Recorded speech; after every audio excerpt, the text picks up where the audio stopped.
Prabhu, am I audible? Hare Krishna, we can hear you, Prabhu. We can start. Okay. Om Namo Bhagavate Vasudevaya. Om Namo Bhagavate Vasudevaya. Om Namo Bhagavate Vasudevaya. Narayanam Namaskutya Naram Chaiva Narottamam. Devim Saraswatim Vyasam Tato Jayamudiraye. Shunvatam Swakadha Krishna Punyastavana Kirtanaha. Puryantastoya Bhadrani Vidyanoti Suhursatam. Nashtaprayeshva Bhadreshu Nityam Bhagavata Sevaya. Bhagavatuttama Sloke Bhaktir Bhavati Naishiki. Reading from Srimad Bhagavatam, Canto 4, Chapter 11, Text 24 and 25. Text 24. Nachaite Putraka Bhraturhantaro Dandanugaha Visargadanyos Tata Pumso Daivam Hi Karanam. Na, never, Cha, also, Ete, all these.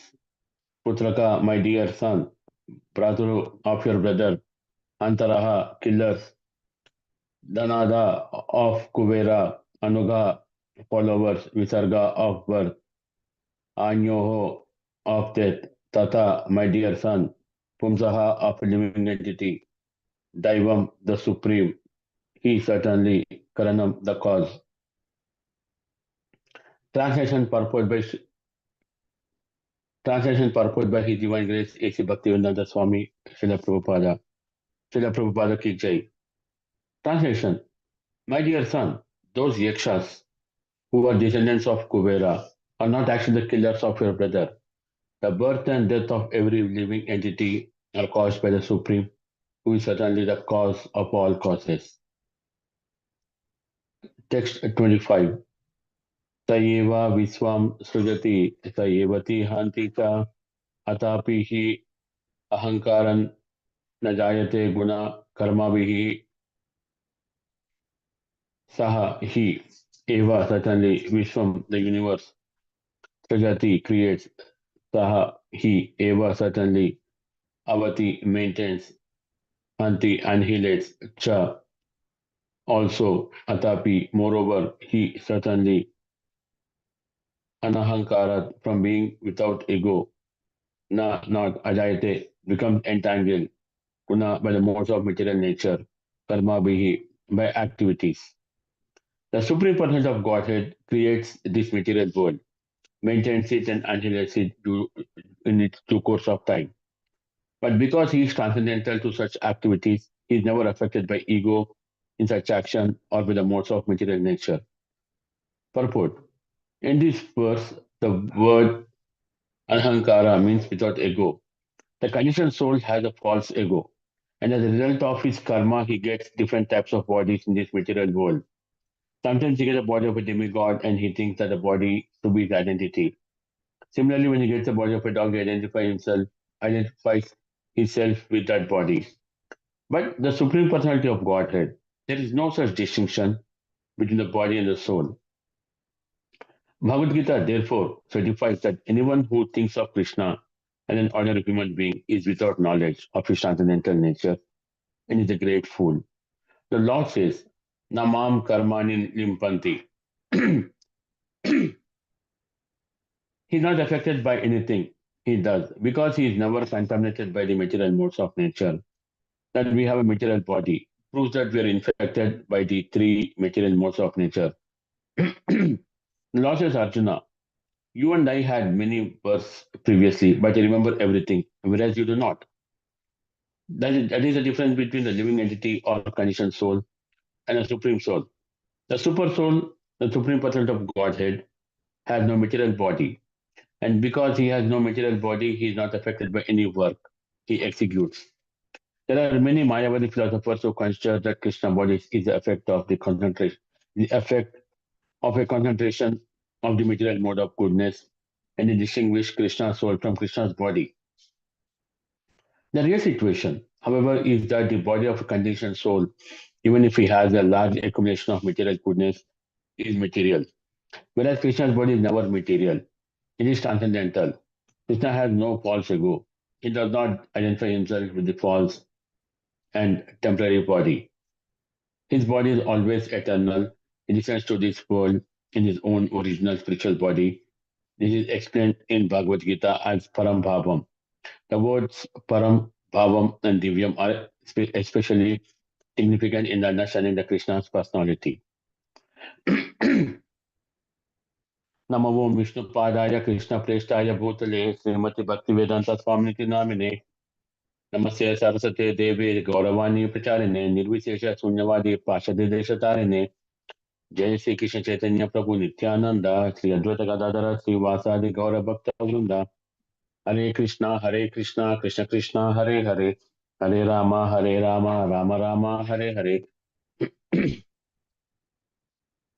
I would like to seek blessings from all the assembled Vaishnavas and thank you for giving me an opportunity to purify myself. Please forgive me for any shortcoming or adding my own interpretation.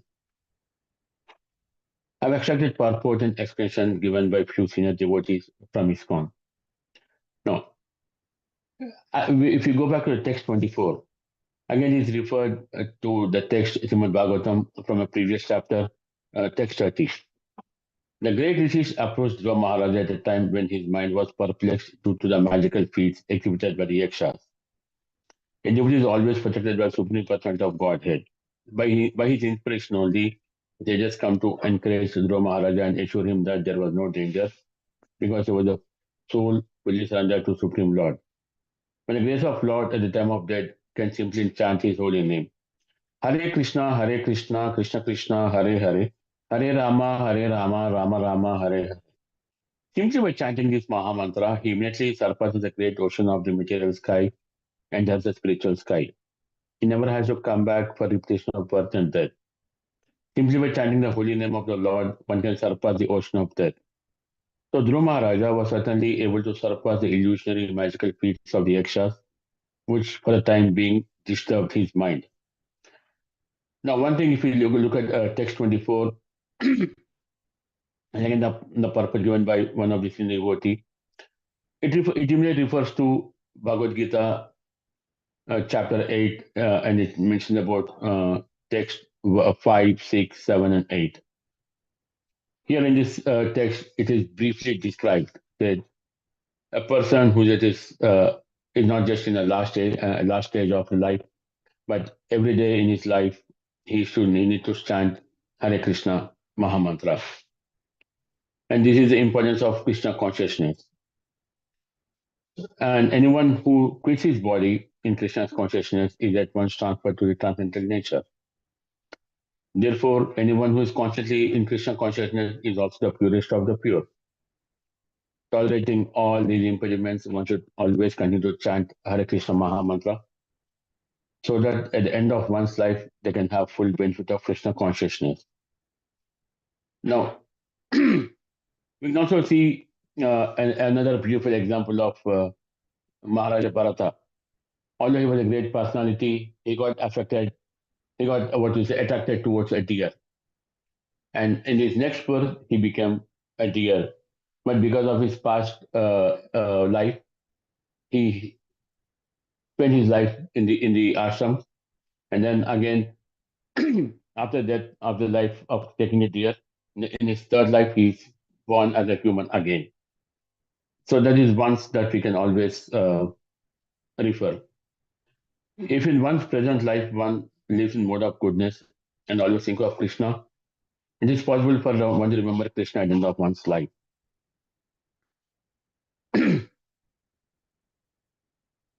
Now, this is again mentioned to Arjuna by Lord Krishna.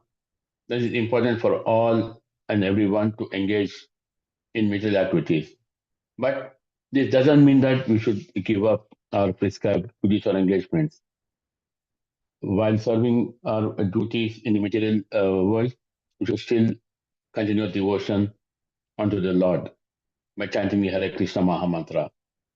Now, while going through this, how can we achieve this Maha Mantra is by following a principle or referring to this text from the Bhagavad Gita again, chapter 6, text 17. Yuktahara viharasya yukta chetasa karmasu Yukta Swapna Bodhasya Yoga Bhavati Dukkaha. So this is again stated as he who is regulated in his habits of eating, sleeping, recreation, and work can mitigate all pain by practicing the yoga system. Now, from the purport, we can see it is a word is used by Prabhupada. Avyartha Kalatvam. A Krishna conscious person can bear to pass a minute of his life without being engaged in the service of the Lord. Again, in the same purport, Prabhupada ji quote about two great personalities. One, Srila Rupa Goswami, who always engaged in the service of Krishna and who could not sleep for more than 2 hours of a day. And sometimes he never slept. Another great example is Srila Haridasa Thakura, who will not accept prasadam nor even sleep for a moment without finishing his daily routine of chanting these beats 300,000 times. So again, a Krishna conscious person does not do anything which is not connected with Krishna interest. And thus his work is always regulated and unattained by sense gratification. Coming back to verse 25, one statement which Lord Krishna says to Arjuna, "O Arjuna, you and I had many births previously, but you remember, whereas you do not." Now, this is an answer given to Arjuna by Lord Krishna, which is again referred to chapter 4, when Lord Krishna mentions that I instructed the imperishable science of yoga to Sun God, which is Vivaswan, and Vivaswan to Manu, the father of mankind, and Manu to Ikshvaku. And then while mentioning this, Arjuna asked a question. "O Krishna, the sun god Vivaswan is senior by birth to you. How am I to understand that in the beginning you instructed the science to him?" So that is where the personality of Godhead says that many, many births both you and I have passed. I can remember all of them, but you cannot. O subduer of the enemy.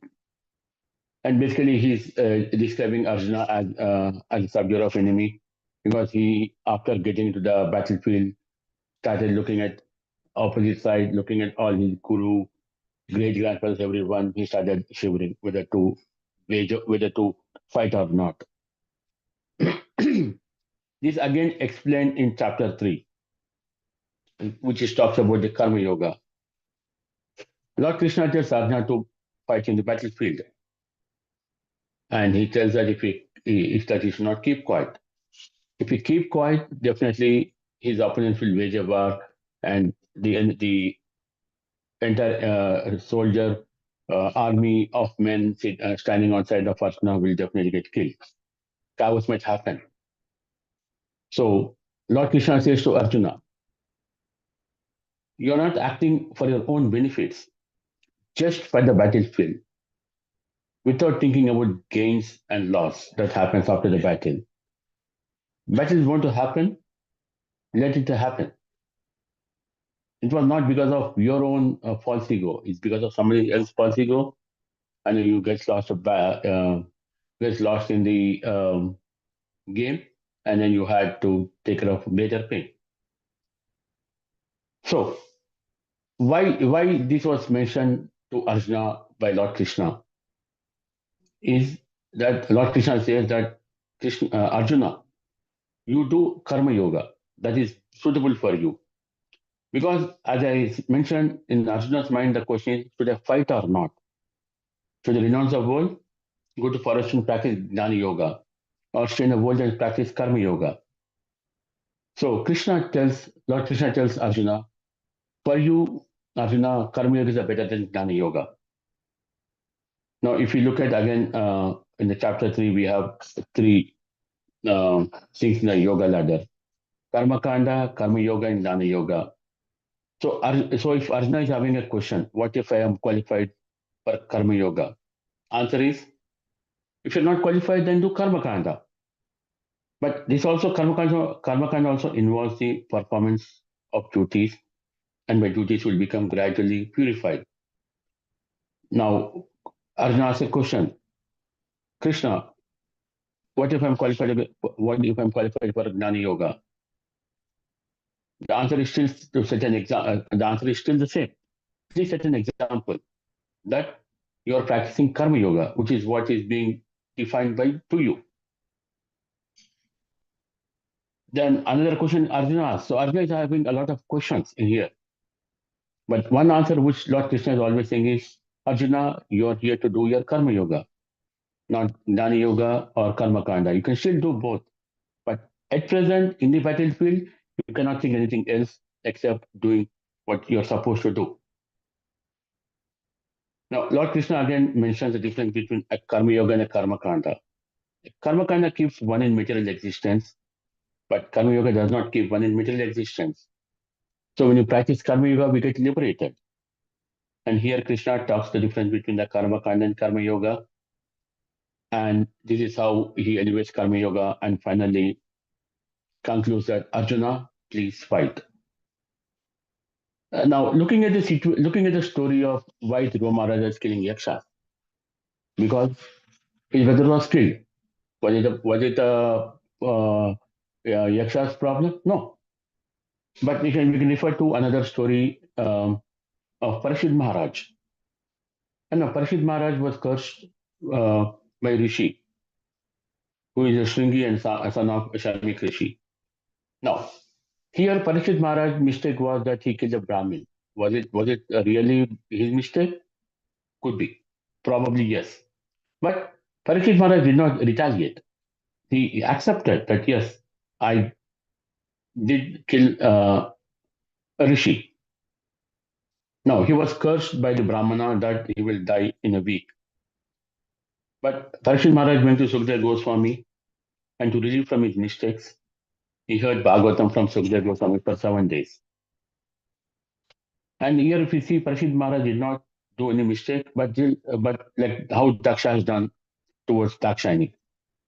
But Parashit Maharaj's son did a mistake, whose name is Janamejaya, and he sees that Parashit Maharaj was bitten by a snake because of the curse given by Rishi to Parashit Maharaj, who Janamejaya did not know. And Janamejaya started to kill all the snakes. And he performed the sacrifice to kill all the snakes in the universe. Now, that's when Brihaspati came to Janamejaya and spoke to him and said, hey, it was a mistake of one snake. Why you're punishing everything? This time to return, it is written that Parashit Maharaj will be dying in a week by snake bite. And it's not for you to approve to kill because of something else that happened. After a long conversation between Janamejaya and Brihaspati, the sacrifice was stopped, and then Janamejaya anger is substantial. Going back to the story, here Dhruva Maharaj lost his brother. Definitely that it might ignite his anger. But that doesn't mean that he has to kill the entire army of Yakshas. So, Swami Manu, who is the grandfather of Dhruva Maharaj, comes down and requests Dhruva to stop killing Yakshas. Now, we know that this anger is not deep-rooted, but still Dhruva Maharaj became emotional because of his brother. And think that Yakshas killed him. I would like to stop my